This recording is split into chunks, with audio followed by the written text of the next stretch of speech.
Hello, everyone, and welcome to Use Your Spanish. Welcome one more time to this new episode of Español en contexto, in which you can learn some new words, new vocabulary, new expressions, common sayings, etc., in the context of situations of our daily life through the stories of our dear Spanish friend Miguel. Today's topic is to have breakfast. In Spanish, we say it desayunar o tomar el desayuno. I know I say this in every video I make, but I want to remind you, if you are new here, that these kinds of videos are divided in 3 sections. In the first section, you are going to listen to Miguel to tell us a story about his daily life, and he's going to be telling this story in a very slow speed so that you can get the right pronunciation of every single word. In the second section, you are going to listen to me. I am going to explain to you some of the concepts or some words, expressions, common sayings, etc. that maybe you don't understand or maybe they are new for you. So I take the time to explain slowly and to add also some details. For example, in today's video, Miguel is going to talk about having coffee, so I'm going to explain to you some different kinds of coffee and what are their characteristics, all in Spanish, so that you get the right pronunciation, the right vocabulary, and then you can use it in the right context too. And finally, in the last section, you are going to listen to Miguel one more time, but this time at a normal speed, just as if Miguel was talking to someone on the street. But at that point, you will find it very easy to understand because you have already gotten all the information and all the explanation about different vocabulary and words. So I'm going to stop here and let's get started. Después de asearme y vestirme, estoy listo para desayunar. Generalmente, mi desayuno es bastante simple. Lo primero que hago es encender la cafetera automática y meter una cápsula de café para hacerme un expreso. Algunas personas añaden leche, pero yo prefiero el sabor intenso del café en la mañana, pues me ayuda a estar activo para iniciar el día. Luego, abro la alacena para buscar el pan. Tomo 2 rebanadas y las pongo en la tostadora. Cuando el café está listo y el pan está tostado, me gusta poner un poco de aceite de oliva extra virgen sobre el pan. En realidad, debo decir que preferiría comer unos huevos con jamón en las mañanas o unos churros con chocolate, pero la verdad es que no tengo tiempo para cocinar. Debo preparar algo rápido y salir deprisa para llegar a tiempo al trabajo. Mientras tomo mi desayuno, reviso mis redes sociales y visito las páginas de noticias.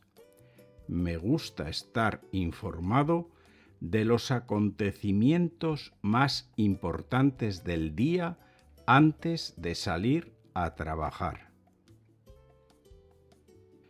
Cuando termino de comer, lavo los platos y demás utensilios que he usado. Y luego tomo alguna fruta de la cesta que está encima de la mesa del comedor para más tarde. Finalmente, me aseguro de que mi ordenador y mis documentos están dentro de mi maleta. Salgo de casa y me meto en mi coche, que está aparcado justo enfrente, y conduzco hasta mi lugar de trabajo.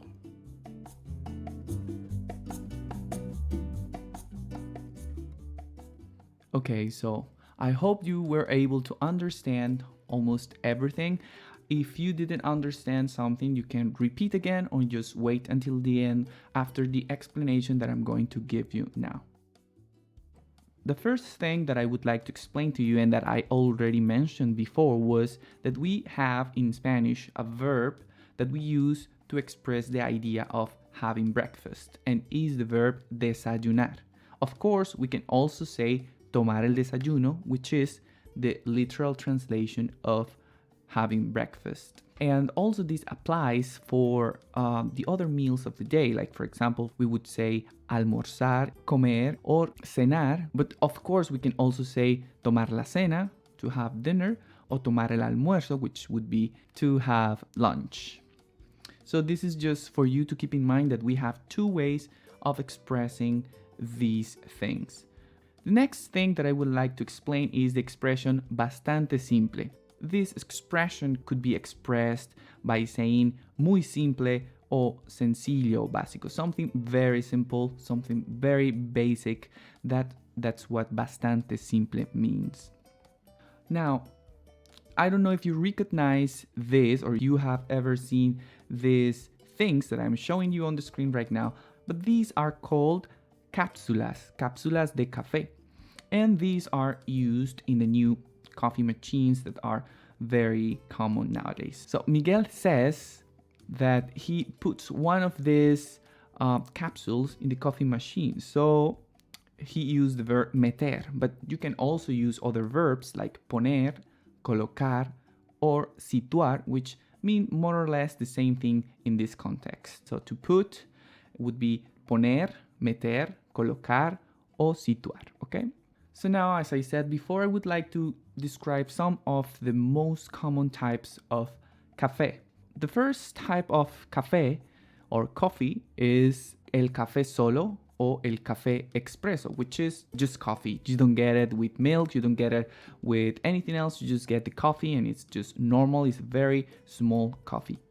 Then you have the café americano, which is just a bigger café. It's just like the espresso, but it's more coffee what you get. That's the idea here. The next type of café is café cortado, which means that you put just a little bit of milk to the coffee, but just a little bit. That's why it's called cortado, which means cut. The idea is that you cut the color of the coffee just by adding a little bit of milk, so it changes the color, but it's not that much milk, it's just a little bit.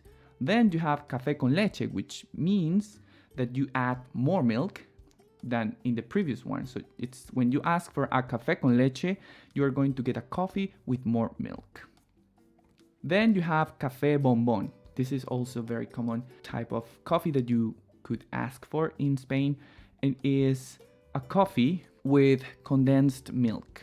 So if you order a café bombón, you're going to get a very sweet coffee because it has condensed milk. Cappuccino is just the normal Italian cafe, you already know that one. And then also descafeinado, which is the one that is caffeine-free coffee. So yeah, those are, I mean, of course, there are many more, maybe, types of coffee, but these are the most common ones that you can find in Spain, that you can ask for, let's say, in a bar or in a restaurant or whatever. So this is just for your information, and maybe you didn't know this. Miguel also said that in the morning he likes the intense flavor of coffee because it helps him to get activated for the rest of the day. More or less, that's what he said. So when we talk about flavor or the smell of something, especially when we are talking about food, we are involving our senses. So let's talk about los cinco sentidos, which are the five senses that we have. The first one is el sentido del gusto. We can say things like saborear or probar algo. Yo saboreo la galleta, or yo pruebo la leche. These are things that you are trying, tasting with your mouth. Then the next sense is el sentido de la vista, or la visión. And we can say things like ver or mirar. These are the verbs that we use with this sense. And we can say things, for example, like yo veo una mariposa, or yo miro la televisión, etc. So these are just a few examples, but you get the idea. Then the next sense is el sentido del oído, o la audición. Some verbs that we can use with this sense are oír o escuchar. Usually these two verbs are used as synonyms. Some people make some distinctions between them, but usually they are just synonyms. And we can say things like oí gritar a un niño, or escuché gritar a un niño, o yo oigo música, o yo escucho música. So sometimes you can, depending on the context, one may fit better than the other, but usually they are just synonyms and you can use them indistinctively. So the next one is el sentido del olfato. Two verbs that we can use or that are related to this sense are the verbs oler and olfatear. But oler is the one that we use the most. Olfatear is mostly used for dogs. They are the ones who are very good at, finding things with their smelling sense. So some examples with these two verbs would be like yo huelo la comida o el perro olfatea en el campo, and so on. Just things that you get the idea one more time. And finally, the fifth sense is el sentido del tacto, which is the one that you use to touch things and to feel things with your fingers, with your hands, with your skin. So el verbo tocar is the one that we use sometimes. So an example with this verb would be no debes tocar el fuego. So you shouldn't touch the fire because you get burned. Porque te quemas. So this is just an example, okay?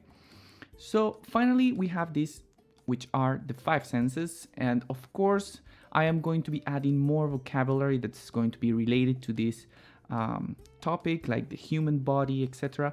So if you want to keep up to date on all this material that I upload, so just don't forget to follow me on Use Your Spanish both in Facebook and Instagram. I upload the same things on both of these social networks just because nowadays some people use more often Instagram and some people use Facebook. So for me it's the same, so I'm going to upload all the materials in both of these. Maybe sometimes on Instagram I share some stories, and yeah, but it depends. So if you don't want to miss out, you just can follow me on both of them.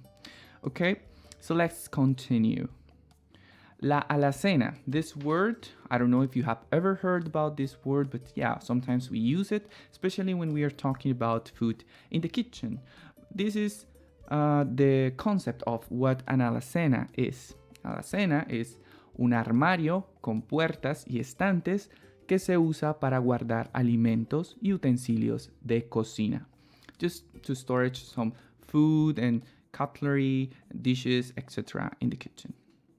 Then, okay, so Miguel says rebanada because he was talking about bread, but these are little pieces and we have different names to describe little pieces of food. For example, if you're talking about fruit and you want to say, can I have just a little bit of pineapple? You can say, ¿puedo comer una tajada de piña? O ¿puedo comer una rebanada de piña? You can use any of these words to refer or to express the idea of getting just a little bit or a piece of something.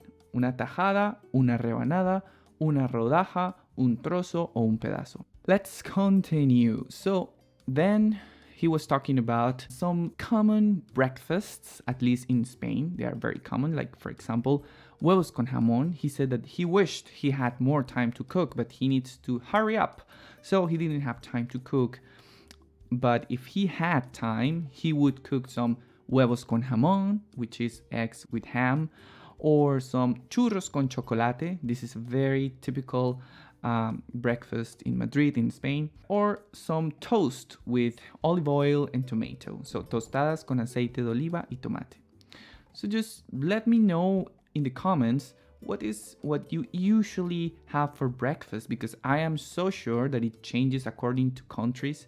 Like in my country, in Colombia, is very different from the breakfasts that you can find here in Spain. So just let me know, and at the same time you can practice your Spanish trying to translate what you have for breakfast in your country in Spanish. So leave it in the comments, okay? So let's continue. The expression that Miguel uses, saying deprisa or con prisa, it refers to something that you have to do, in a rush, when you are in a hurry, when you are rushing because you need to do something super quick. So the definition of these expressions could be con rapidez a una velocidad superior a la habitual o a la que se considera normal.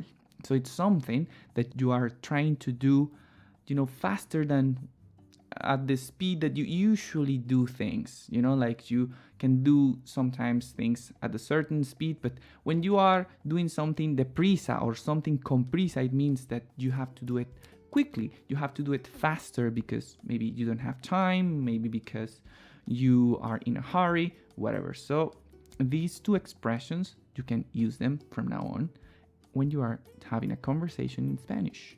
An example would be like, no me gusta comer deprisa. I don't like to eat in a hurry, or I don't like to eat fast. Like I want to have time to enjoy my meal, to enjoy my food. So that's an expression that you can use now. So now the expression a tiempo. So when you do something a tiempo, it means that you do it on time.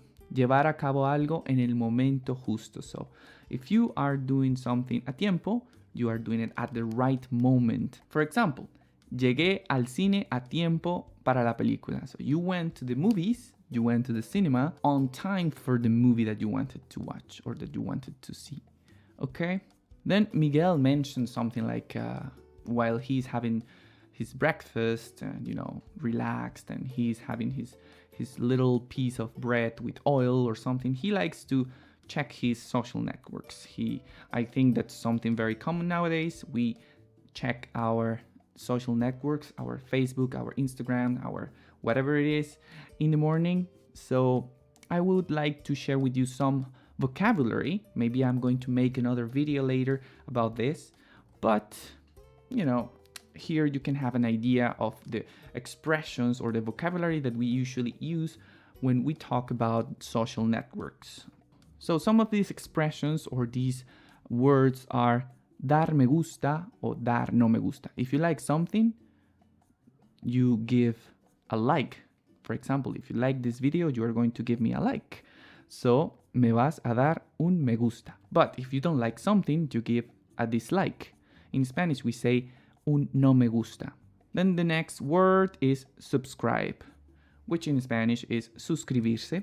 And then when you want to unsubscribe, you say in Spanish cancelar la suscripción or darse de baja. Darse de baja is very, very common in Spain. Then you have comentar, to leave a comment, comentar o dejar un comentario, which I hope you do on my videos with your questions. Then seguir, when you follow someone or something, a page or whatever you are following, or when you want to unfollow someone or something, what you do is dejar de seguir la página o dejar de seguir a una persona, etc. Then notification, notificación. That's very simple. La página is the page. El perfil is the profile. When you have the profile picture is la imagen de perfil o la foto de perfil. So if you want also to learn more vocabulary about these things, I keep uploading pictures with vocabulary on my social networks on Facebook or on Instagram at Use Your Spanish. So please make sure that you are following me, me estás siguiendo en mis redes sociales y que te suscribes en mi página. Okay? So now you understand all the message. Let's continue. So Miguel also said that he likes to be up to date for all the acontecimientos. Acontecimiento is un suceso o un evento, an event, something that happened. So the things that happen every day, the things that you see on the news, etc., those are acontecimientos. Utensilio. The definition in Spanish is un objeto fabricado para un determinado uso, en especial si es un uso frecuente como el doméstico o artesanal y que generalmente se maneja manualmente. Then Miguel also uses the expression para más tarde, which you can also express in Spanish para después o para luego. So that's just for later. When you want to do something later, you can say in Spanish quiero hacerlo más tarde, quiero hacerlo después, quiero hacerlo luego. All of those forms are acceptable. And that's it. That's my part, my explanation. I hope you understand now a little bit more of this stuff and you have learned new things.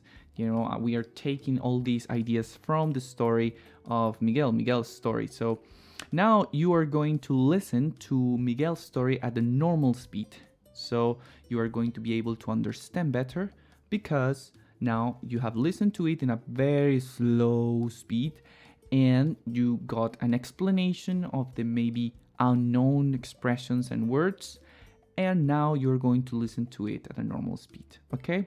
So you can close your eyes if you want and listen to it, try to follow the dialogue or try to follow the story, Miguel's story, okay? So let's go. Después de asearme y vestirme, estoy listo para desayunar. Generalmente, mi desayuno es bastante simple. Lo primero que hago es encender la cafetera automática y meter una cápsula de café para hacerme un expreso. Algunas personas añaden leche, pero yo prefiero el sabor intenso del café en la mañana, pues me ayuda a estar activo para iniciar el día. Luego, abro la alacena para buscar el pan. Tomo 2 rebanadas y las pongo en la tostadora. Cuando el café está listo y el pan está tostado, me gusta poner un poco de aceite de oliva extra virgen sobre el pan. En realidad, debo decir que preferiría comer unos huevos con jamón en las mañanas o unos churros con chocolate, pero la verdad es que no tengo tiempo para cocinar. Debo preparar algo rápido y salir deprisa para llegar a tiempo al trabajo. Mientras tomo mi desayuno, reviso mis redes sociales y visito las páginas de noticias.